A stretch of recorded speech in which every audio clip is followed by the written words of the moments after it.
कहते हैं शॉर्टकट में, सही है।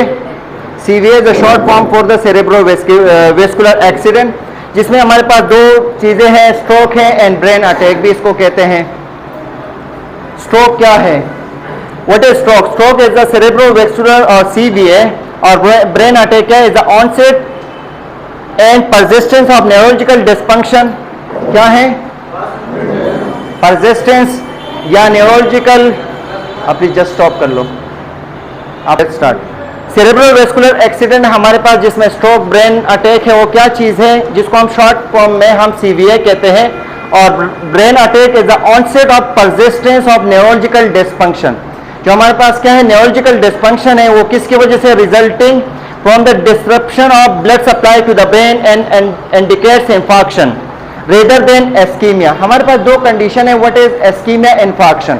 तो ischaemia leading cause for infarction करा देती है। जैसे हमने एमआई आप लोगों ने पढ़ा है ना, एमआई मायोकार्डियल इंफार्क्शन। तो मायोकार्डियल इंफार्क्शन नहीं होता, first of all there is alteration in the blood supply towards to the myocardial cell हो जाता है। जब मायोकार्डियल सेल के खिलाफ जब ब्लड सप्लाई अल्टर हो जाता है, ड्यू टू दिस अल्टरिंग, जो अल्टरेशन की वजह से क्या होता है? इस्कीमिया हो जाता है। And ischaemia leading cause for what? Infarction. What is infarction? Infarction is the death of the tissue, और डेथ ऑफ द टिश्यू को हम कहते हैं, या नेक्रोसिस को भी कहते हैं, सही है। इसको हम इस्कीमिया कहते हैं। तो ये बोलने कि ये क्या करते हैं, जब blood supply to the brain क्या हो जाए, कम हो जाए, it is the neurological dysfunction है जो क्या करते हैं? इंफार्क्शन रेदर देन एस्कीमिया, सही है। इस्कीमिया नहीं होता बल्कि इंफार्क्शन हो जाती है। स्ट्रोक आर क्लासिफाइड एज एस्केमिक, जो क्या सबसे ज्यादा जो स्ट्रोक होता है, ये क्वेश्चन भी आ सकता है कि most commonly what type of stroke is occur place. तो कौन सा होता है? 70% ऑफ द स्ट्रोक जो है वो इस्केमिक स्ट्रोक हो जाता है। और दूसरा जो है वो हमारे पास दूसरा कौन सा है? हेमरेजिक स्ट्रोक, जो ग्रेटर मॉर्बिडिटी एंड मोर्टिलिटी, लेकिन खतरनाक कौन सा है फिर? मॉर्बिडिटी और मोर्टिलिटी जो है वो क्या है, इसके साथ एसोसिएटेड फॉर्म में आ जाते हैं, सही है। दोनों में क्या फर्क है वो आप लोग यहाँ पर आप पढ़ोगे कि क्या है। About 14% of the stroke in the United States are the cardiac origin की वजह से भी हो सकता है, सही है, क्योंकि कार्डिक मायोकार्डियल कॉन्ट्रैक्टिलिटी जब अल्ट्रेशन हो जाती है, या कोई आर्थरोस्क्लेरोटिक प्लग बन जाता है, या कोई ओक्लूजन या कार्डिक एम्बोलस जो है आपकी ब्लड बैरियर या ऐसे आर्टरी जो ब्लड सप्लाई करते हैं टुवर्ड्स टू द ब्रेन, तो इसके ब्लॉकेज हो जाती हैं, तो क्या हो जाते हैं? दिस लीड टुवर्ड्स एस्कीमिया, एंड एस्कीमिया की वजह से वो क्या हो जाता है? इंफार्क्शन हो जाता है। This condition is known as CVA cerebral vascular accident. Vessel है, एक्सीडेंट तो एक्सीडेंट को कहते हैं, एंड सेरेब्रल का मतलब क्या है? आप लोगों ने पार्ट्स ऑफ द ब्रेन पढ़े ना, सेरेब्रम, सेरेबेलम। और तीसरा कौन सा है? हमारे पास दूसरा क्या है? About 60% of the haemorrhagic hypertension की वजह से भी हो सकता है। Stroke is the leading cause of long term disability भी करा सकता है, क्योंकि प्रोलॉन्ग टर्म के लिए वो क्या हो जाता है? डिसेबल हो जाता है। तो हमारे पास फिर कुछ इसके मैनेजमेंट है वो हम पढ़ेंगे। पैथोफिजियोलॉजी इस्केमिक स्ट्रोक क्या है? पार्शियल और complete occlusion of the cerebral blood flow to an area of the brain due to, क्या है ये? बोले occlusion of the cerebral blood flow क्या हो जाती है? ओक्लूजन हो जाती है ड्यू टू कोई ब्लड क्लॉट की वजह से, या कोई प्लग वगैरह बन जाए, या इसके अलावा कोई आर्थरोस्क्लेरोटिक प्लग बन जाता है, जिसकी वजह से क्या हो जाता है? यहाँ पर है due to thrombus, most common है हमारे पास। हमने पढ़ा था क्लोट एंड थ्रोम्बस में क्या फर्क है। जब आर्टीरियल साइड में क्लोट बन जाता है इसको हम थ्रोम्बस कहते हैं, सही है। तो थ्रोम्बस मोस्ट कॉमन है due to the atherosclerotic plug in a cerebral artery, usually at bifurcation of large artery occur over several days. Bifurcation का मतलब ये है कि मल्टीपल वेज बन जाते हैं। For example this is the one artery, इस आर्टरी से अलग दो रास्ते बन जाते हैं, सही है, due to what? Due to clotting की वजह से दरम्यान में क्लोट आ गया तो टू वे हो जाए ना, बाइफोर्केशन। तो ये भी एक वजह है। Thrombus is the most common cause for what? Ischaemic stroke. And the second one is embolus. तो एक होता है थ्रोम्बस, थ्रोम्बस जो होता है वो फिक्स होता है। जब यही थ्रोम्बस से कुछ हिस्सा जो है वो क्या हो जाए? ड्यू टू द प्रेशर की वजह से वो क्या हो जाए? मोबिलाइज हो जाए, तो इसको हम क्या कहते हैं? एम्बोलस या एम्बोलाई कहते हैं। तो एम्बोलस मोइंग क्लॉट को हम क्या कहते हैं? एम्बोलस कहते हैं। Moving clot of cardiac origin frequently due to the F की वजह से हो सकता है, और from a carotid artery that travels quickly to the brain and lodges in a small artery occur suddenly with immediate maximum deficit हो जाती है। Maximum deficit of what? Blood supply की मैक्सिमम डेफिसिट हो जाती है। Due to this is leading cause for what? Ischaemia, stroke हो जाता है। तो एम्बोलस की वजह से नहीं होते हैं। एम्बोलस जो है मोबिलाइज होके छोटे से छोटे लार्ज आर्टरी में से तो गुजर जाता है, लेकिन हमारे पास जो ब्रेन की तरफ जो माइक्रो वेजल होते हैं ना, माइक्रो वेजल जो होते हैं, जो छोटे वेजल होते हैं, वहां पर क्या हो जाते हैं? लॉज हो जाते हैं। सही है, यानी रुक जाते हैं। Due to the lodging of the clot in that area, this will alter the blood supply towards to the brain, so it will lead to what? Ischaemic stroke. The another cause for the what area of brain affected is related to the vascular territory that was occluded. तो vessel territory क्या हमारे पास क्या है? हमारे पास इसका एक branch होता है, वेजल टेरिटरी इसको कहते हैं, वेस्कुलर टेरिटरी इसको कहते हैं। ब्रांचेज ऑफ आर्टरी जो है वो क्या हो जाते हैं? अफेक्टेड हो जाते हैं। कौन से branches of artery? Those type of arteries which are responsible to the blood supply towards to the word brain. तो क्या हो जाते हैं? इसमें कोई लॉजिंग आ जाए, इसमें कोई क्लॉट वगैरह जमा हो जाए या थ्रोम्बस वगैरह हो जाए, इसकी वजह से भी क्या हो जाता है? इस्केमिक स्ट्रोक हो जाता है। Subtle decrease in blood flow में allow brain cell to maintain minimal function. इसकी वजह से क्या हो जाए? ब्लड सप्लाई फ्लो कम हो जाते, तो मिनिमल फंक्शन को, कम से कम फंक्शन को क्या कर सकते हैं? मेंटेन करा सकते हैं। But as blood flow decreases focal area of ischaemic occur, लेकिन हमारे पास क्या हो जाता है? ब्लड सप्लाई जैसे जैसे कम हो जाती है तो हमारे पास खास एरिया में क्या हो जाता है? इसमें इस्कीमियाज हो जाते हैं। फॉलोड बाय, ये किसके वजह से फॉलो? इसकी वजह से क्या हो जाता है? इस्कीमिया जब होगा followed by infarction to the vascular territory. सही है, इंफाक्शन है तो वेस्कुलर टेरिटरी हो जाती है। और इसके अलावा क्या है? ये उस बुक का बता दिया है। N area of injury includes oedema, वहां पर क्या क्या हो सकता है? उस एरिया में एडिमा भी हो सकता है। तो oedema is also leading cause for the pressure, और इस प्रेशर की वजह से भी आपके ब्लड सप्लाई भी अल्टर हो सकता है। टिश्यू ब्रेकडाउन की वजह से भी हो सकता है। And small arterial vessel damage की वजह से भी इस्केमिक स्ट्रोक हो सकता है। The small arterial vessel damage poses a risk of haemorrhage. जो स्मॉल आर्टीरियल वेजल है वो क्या हो सकते हैं? वो डैमेज हो सकता है और इसकी वजह से हेमोरेज हो सकता है। हेमोरेज का मतलब क्या हो जाता है? ब्लीडिंग हो जाए, यानी cut off the arterial side से ब्लड बाहर निकल, इसको हेमोरेजिक स्ट्रोक कहते हैं। The larger the area of infection the greater the risk of haemorrhagic क्या है? कन्वर्जन। जैसे जितना ज्यादा इंफेक्शन होगा तो हेमोरेज की ज्यादा चांसेस होगी। Ischaemic stroke are not activity dependent, may occur at rest. ये हम नहीं बता सकते कि इस्कीमिया जो है ड्यू टू द एक्टिविटी की वजह से हो सकता है, बट क्या हम ये भी बता सकते हैं कि एट रेस्ट कंडीशन भी हो सकते हैं। एट रेस्ट कंडीशन में ये होगा कि जब आपको फ्लग होगा तो automatically blood supply will be alter, इसका कोई एक्टिविटी से कोई ताल्लुक नहीं है। सही है, आइदर एट रेस्ट कंडीशन भी हो सकते हैं, आइदर एट द एक्टिविटी भी हो सकते हैं। सही है, दोनों कंडीशन में आपको इस्केमिक स्ट्रोक हो सकता है। Haemorrhagic stroke, what's the difference between ischaemic stroke and the haemorrhagic stroke? One is, इसमें आर्टरीज को कोई डैमेजिंग नहीं होती बल्कि ब्लॉकेज हो जाता है इस्कीमिया में। सही है, while the another one leak of the blood from the blood vessel. सही है, and haemorrhage into brain tissue causing oedema.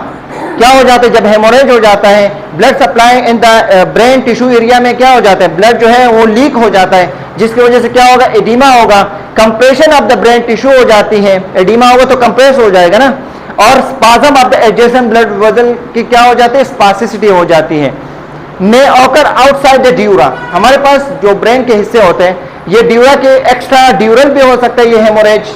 इसके अलावा बीनीथ द ड्यूरा मेटर सब ड्यूरल हेमाटोमा भी हो सकता है। आप लोग कंडीशन देख होंगे ना, हमारे पास हेमोरेजिक स्ट्रोक में सब ड्यूरल हेमाटोमा भी हो सकता है, एक्स्ट्रा ड्यूरल हेमाटोमा। हेमाटोमा का मतलब ब्लड एक्युमुलेशन को हेमाटोमास कहते हैं। या इन द सास क्या है? What is cess?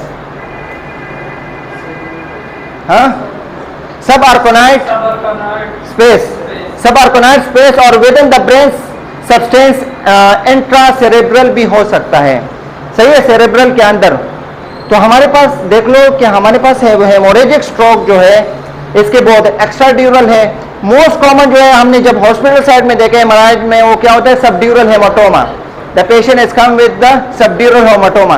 तो हम क्या करते हैं इसका मैनेजमेंट में, ज्यादातर बरहोल एक कंडीशन है, बर्मा होल होता है। बर्मा से जैसे ड्रिल मशीन होती है ना, इस ड्रिल मशीन से इसमें होल कर देते हैं और वहां पर क्या करते हैं, पाइप को इंसर्ट करके इसको क्या कर लेते हैं, रेडिवेट ड्रेन लगाते हैं या ग्रेविटी पे ड्रेन लगा के उसका जो सबड्यूरल हेमाटोमा एक्यूमुलेटेड ब्लड जो है, एक्स्ट्रा ब्लड जो है वो क्या हो जाता है, एक्सपेल आउट हो जाता है। और हम इसको डॉक्यूमेंटेड करते हैं। अगर ज्यादा होगा तो फिर हम क्या करते हैं, इसको क्या करते हैं, होल्ड कर लेते हैं। सही है। और किसी का एक्सपीरियंस है, please share your experience in the patient with the subdural haematoma, what surgical management, कोई बता सकता है? देखे अपने सब जी, हाँ, डीवीटी ईवीडी है, इंजेक्शन नाकाम होते तो हम ये लगाते हैं। हाँ, यूजुअल मैकेनिज्म इंक्लूड, प्लीज ये सुन लो। हेमोरेजिक स्ट्रोक में आप लोगों ने देखा कि leaking of blood from the vessels, दो type of vessel which is responsible to supply of blood towards to the brain, ये करा देते हैं। तो हमारे पास कौन सा, एक्स्ट्रा ड्यूरल सब ड्यूरल haematoma is the most common, और सब ऑर्गेनाइज स्पेस में भी हो सकता है। तो these are the spaces, these are the different parts of the brain where the haemorrhagic stroke can be occur. हमारे पास कैजुअल मैकेनिज्म में हमारे पास increase pressure due to the hypertension. Hypertension is the most common for the haemorrhagic stroke. Hypertension होगी तो pressure, तो high pressure की वजह से वो क्या होगा, ब्रस्ट होगा। और इसके अलावा क्या है, हेड ट्रॉमा कोजिंग डाइसेक्शन और rupture of vessel, head trauma, accident, road traffic, RTA की वजह से भी हो सकता है। The other deterioration of vessel wall from chronic hypertension की वजह से डिटोरेशन हो जाती है। डायबिटीज मेलाइटस, डायबिटीज का क्या कॉम्प्लिकेशन है, डायबिटीज जो है फर्दर कॉम्प्लिकेशन होती है, जैसे हाइपरलिपिडेमिक, कोलेस्ट्रोलीमिया और आर्थरोस्क्लेरोटिक प्लग का बनना, तो डीएम का वहीं पर कॉम्प्लिकेशंस होती है। सही है, डीएम का डायरेक्टली लिंक नहीं है उसके साथ, हेमोरेजिक स्ट्रोक के साथ, बल्कि डीएम जो है, डीएम की कॉम्प्लिकेशन में आते हैं। डायबिटीज की क्या क्या कॉम्प्लिकेशंस है बताओ? किडनी फेलियर तो अलग है, और हार्ट में क्या है, हाइपरटेंशन करा सकते हैं ना डीएम का, और आर्थरोस्क्लेरोटिक प्लग के चांसेस क्या हो जाते हैं, बढ़ जाते हैं। तो these are the complications of the DM. तो डीएम के फर्दर कॉम्प्लिकेशंस, तो डीएम का डायरेक्टली इफेक्ट नहीं होता, प्रोलॉन्ग डायबिटिक पेशेंट में ये हो सकता है। और इसके अलावा, और हमने देखी भी है ज्यादातर किन लोगों को होता है, डायबिटीज वालों को होते हैं। जब भी हेमोरेजिक स्ट्रोक वाले होंगे वो डीएम पॉजिटिव होंगे।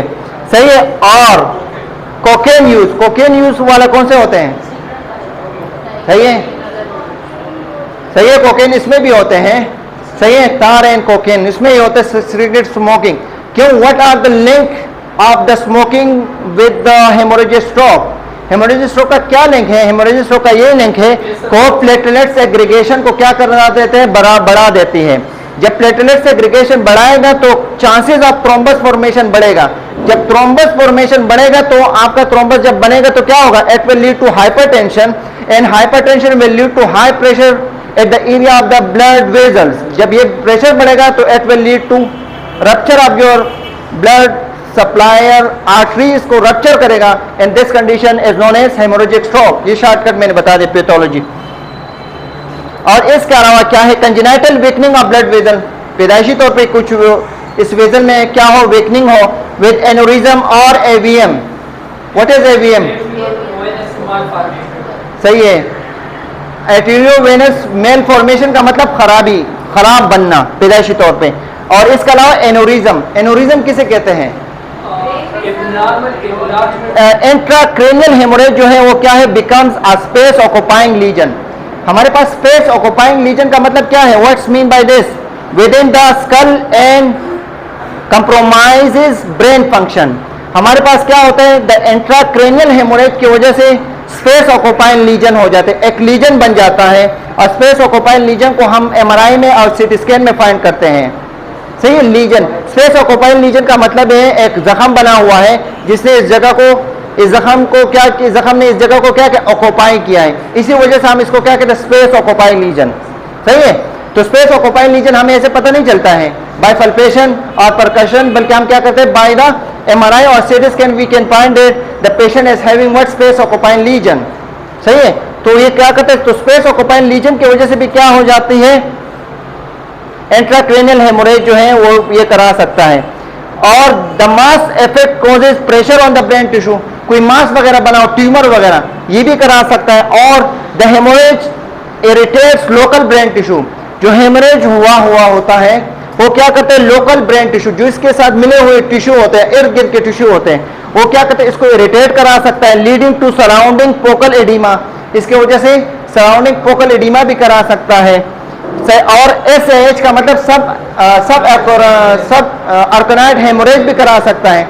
सब ऑर्गेनाइड स्पेस में जब लीकिंग ऑफ द ब्लड जो है वो हो जाए, रप्चर ऑफ द आर्टरीज की वजह से, इस कंडीशन को हम क्या कहते हैं, सब ऑर्गेनाइड हेमोरेज कहते हैं। ये जगह है, सही है। सब ऑर्गेनाइड हेमोरेज भी करा सकता है। And to the ventricles can block normal. हमारे पास कितने वेंट्रिकल्स होते हैं ब्रेन में? 4 वेंट्रिकल्स होते हैं, स्पेस। और इसके अलावा क्या है, CSF फ्लो को भी क्या करता है, आपकी CSF सेरेब्रोस्पाइनल फ्लूइड के नॉर्मल फ्लो को क्या करते हैं, एबनॉर्मल करा सकता है, लीडिंग टू हाइड्रोसेफेलस करा सकता है। ये कंडीशन है।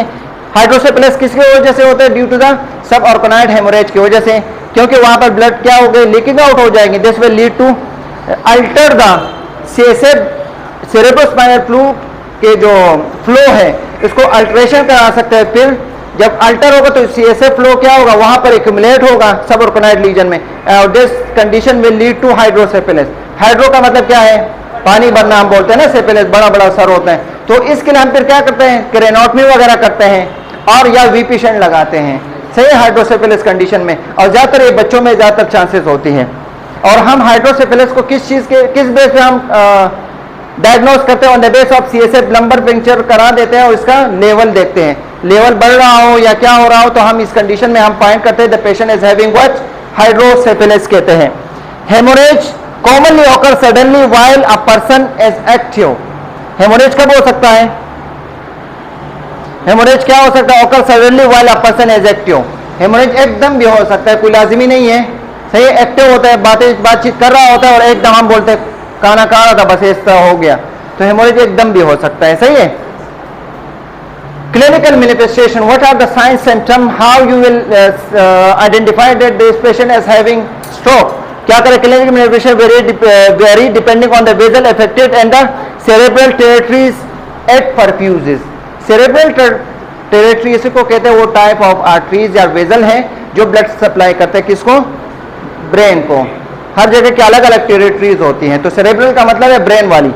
सिम्टम्स आर यूजुअली मल्टीफोकल है, बहुत से सिम्टम्स हो सकते हैं, जैसे headache is the most sign symptom है, may be sign impending cerebral haemorrhage और इंफाक्शन। अगर हेडेक होगा तो पेशेंट को क्या होगा, हेमोरेज हो सकता है, इंफाक्शन को शो करता है, लेकिन but it is not always present. इसके साथ क्या है, common clinical manifestation related to vascular territory में क्या है, नमनेस, पेरेस्थीजिया हो जाता है। पेरेस्थीजिया का मतलब पता है ना, नमनेस।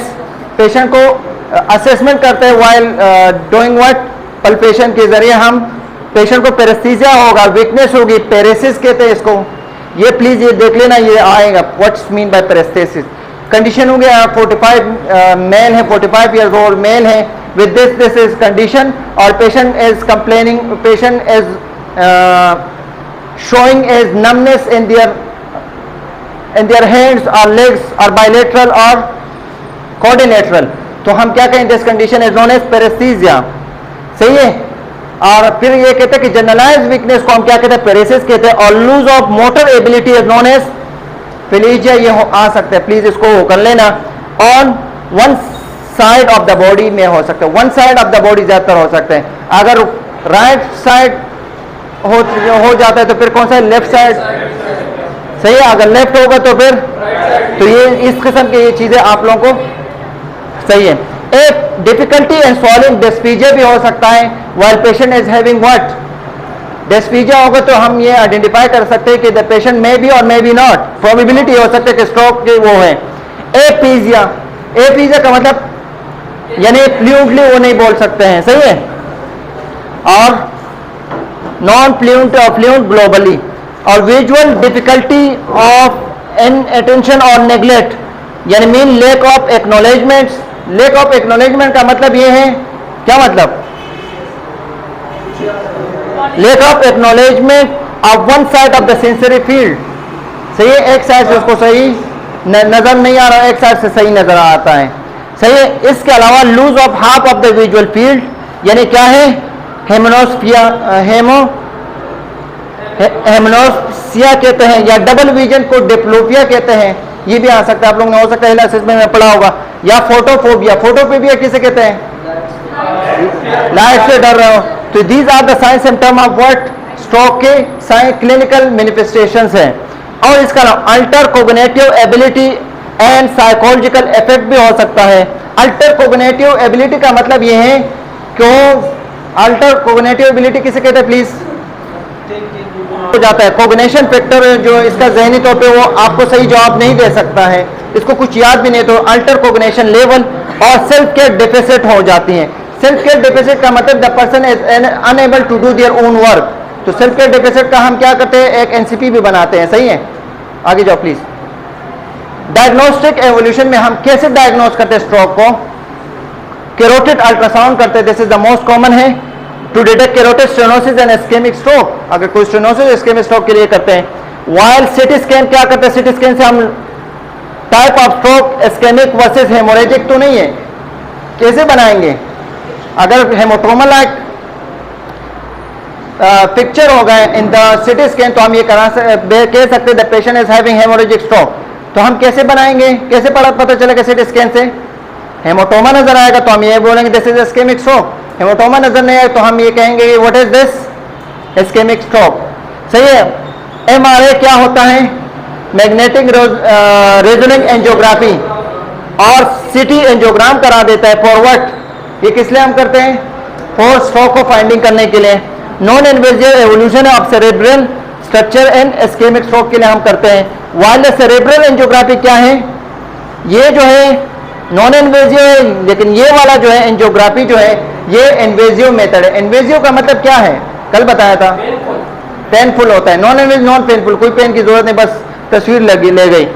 तो सेरेब्रल एंजियोग्राम में क्या, invasive evolution of the cerebrovascular to determine the extent of cerebrovascular agent, injury को करते हैं, एक्सटेंट प्लेस को हम मालूम करते हैं कि कहां पर क्या है, कहां पर ब्लड सप्लाई की कमी है, या इनसफिशिएंसी है, and to evaluate for the structure abnormality को फाइंड आउट करने के लिए हम करते हैं। वाइल पीईटी, पीईटी क्या होता है, व्हाट इज पीईटी,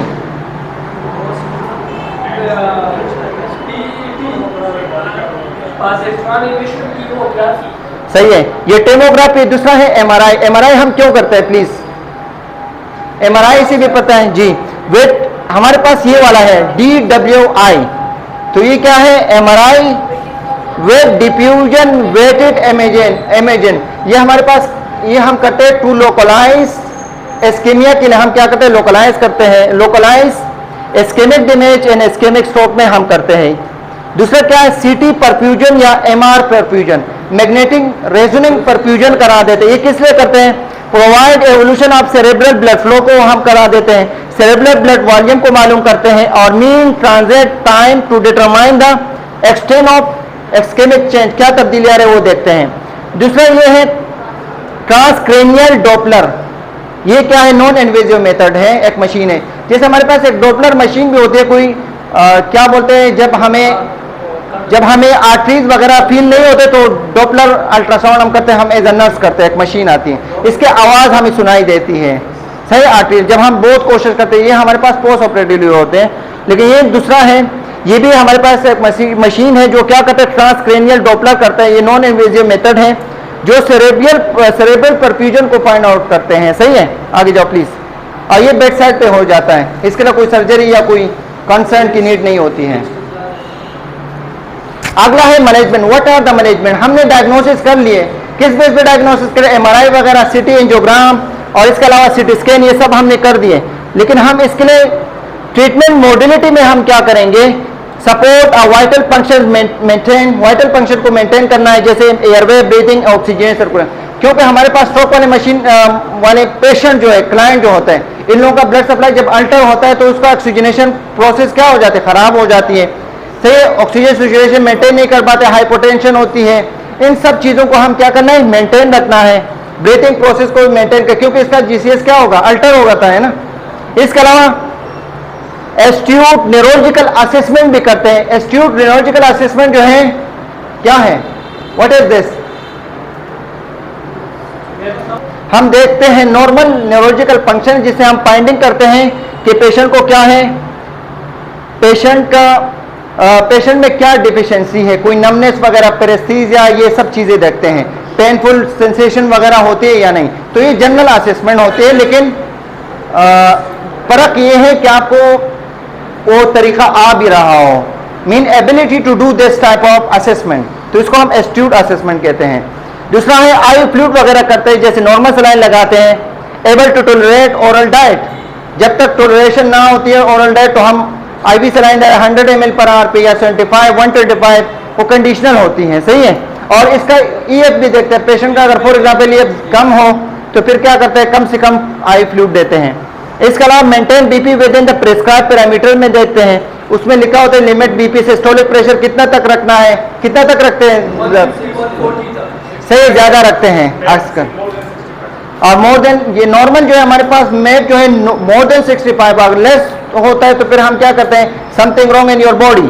और क्या है, मैनेजमेंट ऑफ सिस्टेमिक हाइपरटेंशन को मैनेजमेंट करते हैं विद लेबेटोलोल, लेबेटोलोल देते हैं, बीटा ब्लॉकर है, और निकार्डिफिन या हमारे पास कैल्शियम चैनल ब्लॉकर है, आप लोगों ने पढ़े हैं, और alternative IV anti hypertensive agent भी देखते हैं to keep systolic pressure less than 200 mmHg से कम रखते हैं, सही है। तो mmHg से कम रखना और 140 से ज्यादातर ऊपर रखते हैं, सही है। और इसके अलावा स्ट्रोक में ये प्रोटोकॉल होता है, सही है।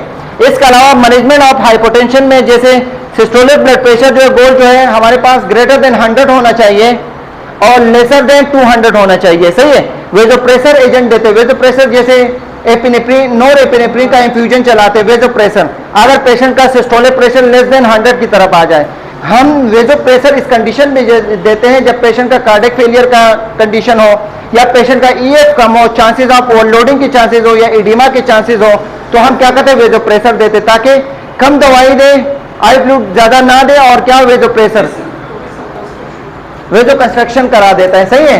तो इसके इतने साइड इफेक्ट हो नहीं है। और हम सेप्सिस में भी वेजो प्रेशर ही देते हैं या नहीं सेप्सिस में। और इसके अलावा ये सही हो, थर्मोलाइटिक थेरेपी में हमारे पास याद रखो कि हम हेमोरेजिक स्ट्रोक में नहीं देंगे थ्रोम्बोलाइटिक थेरेपी, सही है, सही है। FDA approve medical treatment for acute ischemic stroke के लिए देते हैं, सही, एफडीए अप्रूव है। एफडीए अप्रूव का पता है ना क्या है, व्हाट इज एफडीए? जो हमारे पास वे जो प्रेशर है 0.9 mg पर kg within 3 hours of onset of symptoms, लेकिन इसका अपना प्रोटोकॉल होता है, इसमें हमें नहीं जाना है, डोज कैलकुलेशन का प्रोटोकॉल है। हर वेजो प्रेशर सिर्फ हमारे पास नोरेपिनेफ्रिन नहीं और भी है, और कौन कौन से हैं, सही है, डोपामीन है, हाँ। तो ज्यादातर हम कौन सा वो चलाते हैं, नोरेपी चलाते हैं, सही है। Acute treatment of haemorrhagic stroke, वो प्रीवियस वाला मैनेजमेंट किसका था, इस्केमिक स्ट्रोक का था। याद रखो कि इस्केमिक स्ट्रोक में हम थ्रोम्बोलाइटिक थेरेपी नहीं दे सकते हैं, पेशेंट को ऑलरेडी ब्लीड होगा, हेमाटोमा होगा है, अगर हम थ्रोम्बोलाइटिक थेरेपी इंट्रोड्यूस करेंगे तो और भी हेमाटोमा हो सकता है, तो ये एमसीक्यूज आ सकता है, तो इसलिए इसका केयरफुल आपको पता होना चाहिए। और you should also differentiate between the what is ischaemic stroke, what is hemorrhagic stroke. अभी समझ आए कि ischemic and hemorrhagic stroke. Support of vital function क्या है, हेमोरेजिक स्ट्रोक में हम support of vital maintain airway breathing, दोनों का एक जैसा ये है, एयरवे ब्रीथिंग, ऑक्सीजनेशन और सर्कुलेशन, ABC वाला प्रोटोकॉल करोगे, A for airway, B for breathing, C for circulation और D फॉर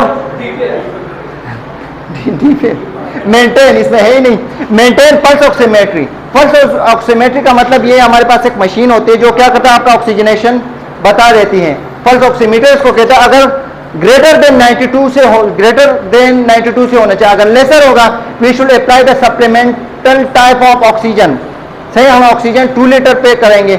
अगर 2 से ज्यादा नीड होगी तो हम फिर क्या करेंगे, 4 से ज्यादा होंगे तो हम फेस मास्क पे लेंगे, अगर 10 से ज्यादा होंगे तो हम ब्रीदिंग मास्क लगाएंगे। तो ये प्रोटोकॉल का हमें पता होना चाहिए। और ये तो हो गया, utilise oxygen therapy as needed, जितने नीड हो इससे हम बताएंगे। तो कंडीशनल ये है कि either I should introduce the nasal prong मुझे कब लगाना है, फेस मास्क मुझे कब लगाना है, ऑक्सीजन रीब्रीदिंग मास्क कब लगाना है। हाँ, फॉर एग्जांपल अगर आपके पास 5 लीटर पे डॉक्टर ने ऑर्डर देके 5 लीटर ऑक्सीजन लगाओ, क्या लगाओगे? फेस मास्क लगाओगे, सही है। फॉर एग्जांपल 10 लीटर लगाना है, क्या लगाओगे? फेस मास्क लगाओगे। 10 से ज्यादा हो जाए तो फिर हम क्या करेंगे? डायरेक्टली रीब्रीदिंग मास्क देखें या नहीं? सही है। ये ज्यादातर जो पल्मोनरी कैंसर वाले लोग होते हैं, इन लोगों को रीब्रीदिंग मास्क ज्यादातर लगते हैं, पल्मोनरी कैंसर। एरिथमियास, हमारे पास हेमोरेजिक स्ट्रोक में क्या हो जाता है? एरिथमियास आर कॉमन होती हैं। इसके अलावा टेलीमेट्री में भी इंडिकेटेड टू मॉनिटर। टेलीमेट्री क्या होता है? What is telemetry? Please. Okay, good, सही है। इसके अलावा टू मॉनिटर आई फ्लूइड भी लगाएंगे, नॉर्मल सलाइन लगाएंगे। At maintenance until able to tolerate oral diet. जो हमने जो प्रीवियस होता है वो क्या था? जब तक ओरल डाइट को टॉलरेट नहीं कर सकता हो या नहीं कर सकती हो तो हम क्या करेंगे? आई फ्लूइड लेंगे। कौन सा देंगे? नॉर्मल सलाइन ज्यादातर देते हैं। इसके अलावा न्यूरोलॉजिकल असेसमेंट करेंगे। Facility based neurological assessment tool should be use. Facility based, जो आपके साथ फैसिलिटी बेस्ड यूज करोगे, क्या क्या यूज करोगे? Notify health care provider of clinical deterioration. Deterioration का मतलब है कि इसके जीसीएस में कोई भी डिसओरिएंटेड हो रहा, पेशेंट का जीसीएस में अल्टरेशन आ रहा हो, तो हम क्या करेंगे? हेल्थ केयर प्रोवाइडर को क्या करेंगे? इन्फॉर्म करेंगे। ये लाजिमी है। अगर इंप्रूवमेंट आए इट इज बेटर, अगर इंप्रूवमेंट नहीं आ रहा है तो जीसीएस का लाजिमी तौर पे आप अपने हेल्थ केयर प्रोवाइडर को क्या करोगे? यानी फिजिशियन या कंसल्टेंट को इन्फॉर्म करना होगा। और deterioration can be related to rebleed है, सही है। तो ये हो सकता है अगर पेशेंट के डिसओरिएंटेड हो रहा हो तो ये it may be the cause of what? दोबारा रीब्लीडिंग हो रही हो या डेवलपमेंट ऑफ सेरेब्रल एडिमा की वजह से भी हो सकता है। Therefore you should to ask the consultant that the patient GCS is altered from previous, सही है। There is no improvement in the GCS system, so you should inform your the physician और द कंसल्टेंट। और reversal of coagulopathies. Coagulopathy का मतलब ये है कि patient को, जैसे गायनी में पेशेंट गायनी हो जाए, प्रेगनेंसी हो जाए, से डिलीवरी हो जाए, तो डिलीवरी में भी क्या हो जाता है? There is high chances of bleeding. तो दिस इज, तो इस ब्लीडिंग को रुकवाने को हम क्या कहते हैं? Reversal of coagulopathies. Reversal of coagulopathies के लिए आप कुछ ट्रांसामीन वगैरह दे देते हैं। ट्रांसामीन के अलावा और क्या देते हैं? आई फ्लूइड को मेंटेन रखते हैं। पेशेंट के अगर एनीमिया की तरफ जा रहा है तो you should administer what? Blood supply करा देते हैं। अगर लेस देन 8 हो, लेकिन कंडीशनल होते हैं। पेशेंट का कार्डिक स्टेटस भी देखते हैं। कोई कार्डिक फेलियर वाला पेशेंट तो नहीं है। अगर पेशेंट का कार्डिक फेलियर वाला इशू है तो हम क्या करते हैं? हम आयरन इंजेक्शन की तरफ, यानी कौन से इंजेक्शन लगाते हैं? वेनोफर वगैरह लगाते हैं और इसको बिल्कुल स्लोली और डाइल्यूशनल फॉर्म में लगाते हैं। और कितना वक्त में देते हैं? तकरीबन 1 आवर में देते हैं, सही है। तो स्लोली देते हैं। अगर हम ज्यादा तेज देंगे तो क्या होगा? एनाफाइलेटिक शॉक में पेशेंट चला जा सकता है। तो इसलिए बी केयरफुल। और पेशेंट को एडमिनिस्ट्रेशन से पहले you should ask the patient that you are you having any type of what allergic reaction to this type of medication और नॉट। तो ये आपको पूछना होगा प्लीज। और क्या है? रिवर्सल कोगुलोपैथीज आपको समझ आए? तो वो एक प्रेगनेंसी की मिसाल दी। रिवर्सल कोगुलोपैथीज का मतलब हेमोरेजिक स्ट्रोक की वजह से जो ब्लीडिंग हो रही हो, इसके लिए हम क्या कहते हैं? रिवर्सल कोगुलोपैथीज कराएंगे। हम कुछ ऐसे मेडिकेशन देंगे तो जो कोगुलोपैथीज को क्या करना है? रिवर्स करना है। और क्या है? Obtain patient medication history. Medication to be concern about what? Include warfarin, ये भी देखना है कंसर्न। एस्पिरिन, क्लोरोडोपी और टिक्लोडोपिन, और क्या है? डाइपाइरामिडोल और एस्पिरिन वगैरह। ये पूछना है। पेशेंट कंटिन्यूली तो नहीं ले रहा था कोई हिस्ट्री, अगर ले रहा है तो हम क्या करें? We should to stop this type of drug, सही है। क्योंकि these are also leading cause for what? Hemorrhagic stroke. Obtain INR वगैरह देखते हैं, ब्लड सैंपल है। अगर ये क्या हो? एंड प्लेटलेट्स फंक्शन एनालाइजर, सही है। पीएफए क्या है? 100 है as order. Elevated INR is associated with warfarin use. अगर INR जो है बढ़ रहा हो तो इसका मतलब क्या है? जैसे indicate that the patient is higher user of what? Warfarin. Warfarin क्या है? ब्लड थ्रोम्बोलाइटिक ब्लड थिनर है। गुड। तो हमारे पास ओरल में सिर्फ ये आते हैं, सही है। हम ज्यादातर जिन लोगों को वाल रिप्लेसमेंट में रिप्लेसमेंट होती है, इन लोगों को वारफेरिन ड्रग पे रखते हैं, सही है। और इसके अलावा क्या है? As order treat with platelets, क्योंकि प्लेटलेट से हम प्लेटलेट्स भी देते हैं बाय ट्रांसफ्यूजन। जैसे ब्लड देते हैं, इसका प्लेटलेट्स भी होती हैं, तो प्लेटलेट्स को ट्रांसफ्यूज कर। आप लोगों ने कभी लगाए प्लेटलेट्स? कितने ml होती हैं? 300। तो हमारे पास पैक चलो higher chances of what? Hemorrhagic stroke. Haemorrhagic stroke इसी की वजह से, ब्लीडिंग इसकी वजह से हो रही है, तो हम प्लेटलेट से अप्लाई करते हैं ताकि ब्लीडिंग का क्या है? फॉर द रिवर्सिबल कोगुलोपैथीज के लिए मैं क्या कर रहा हूँ? प्लेटलेट्स को वो कर रहा हूँ, कार्यो प्रेसिपिटेट करता हूँ। ये भी अलग टाइप है, कार्योन के नाम से कुछ है। आप लोग देते हो या नहीं?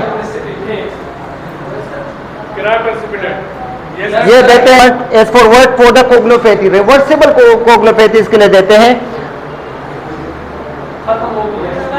टेक्स कंसंट्रेट में be used for repeat reversible के लिए हम देते हैं। प्लीज देख लो, हमारे पास विटामिन के जो है, हमारे पास फर्स्ट क्राइटेरिया भी हो सकता है। विटामिन के हम बच्चों को भी देते हैं, क्योंकि बच्चे जो हैं, बच्चों को विटामिन के इसलिए देते हैं कि बच्चों में इमैच्योर विटामिन के फॉर्मेशन। आप लोगों को पता है कि हमारे इंटेस्टाइन भी विटामिन के प्रोड्यूस करता है। हमारा जिस्म ये वाहिद विटामिन है कि हमारा जिस्म जो है विटामिन के भी प्रोड्यूस कर सकता है। तो at the time of delivery there are chances of bleeding, बच्चों में ज़्यादातर ब्लीडिंग की चांसेस होते हैं, तो इसलिए we are introduce the vitamin K. तो विटामिन के देते हैं क्योंकि वो इमैच्योर होती है, इसमें प्रोडक्शन स्टार्ट नहीं हुई होती है, तो इसलिए हमें एज अ फार्माकोलॉजिकल थेरेपी हमें देने पड़ते हैं। विटामिन के कैसे फंक्शन कर देते हैं? विटामिन के का काम क्या होता है? फास्फोराइलेशन करा देता है। फास्फोराइलेशन का मतलब ये है, for example these are the factor, हमारे पास 13 factor, one factor activate to another factor, सही है। फैक्टर 1 फैक्टर इस तरह फैक्टर वो करते हैं, लेकिन इसको एक्टिवेट कौन करता है? विटामिन के। हमारे पास जो फैक्टर होते हैं वो हमारे ब्लड में क्या हो जाता है? फ्लो होते रहते हैं, हमारे ब्लड में होते रहते हैं, चलते रहते हैं। लेकिन हमारे पास जब विटामिन के नहीं होगा, वो फास्फोराइलेट नहीं होगा। जब फास्फोराइलेट नहीं होगा तो one factor will not be activate to another factor, so there will be no coagulation occur. For the coagulation process there is need of what? Vitamin K, सही है। If there is phosphorylation, the vitamin K will cause what? Phosphorylation. By the phosphorylation mean activation of one factor to another factor. सही है। If there is deficiency of vitamin K, so what will be happen? There will be no phosphorylation. If there is no phosphorylation will be occur, so there is higher chance of what? Bleeding due to what? Due to the low coagulation rate. सही है, इसकी वजह से होगा। सही है। Class dismiss.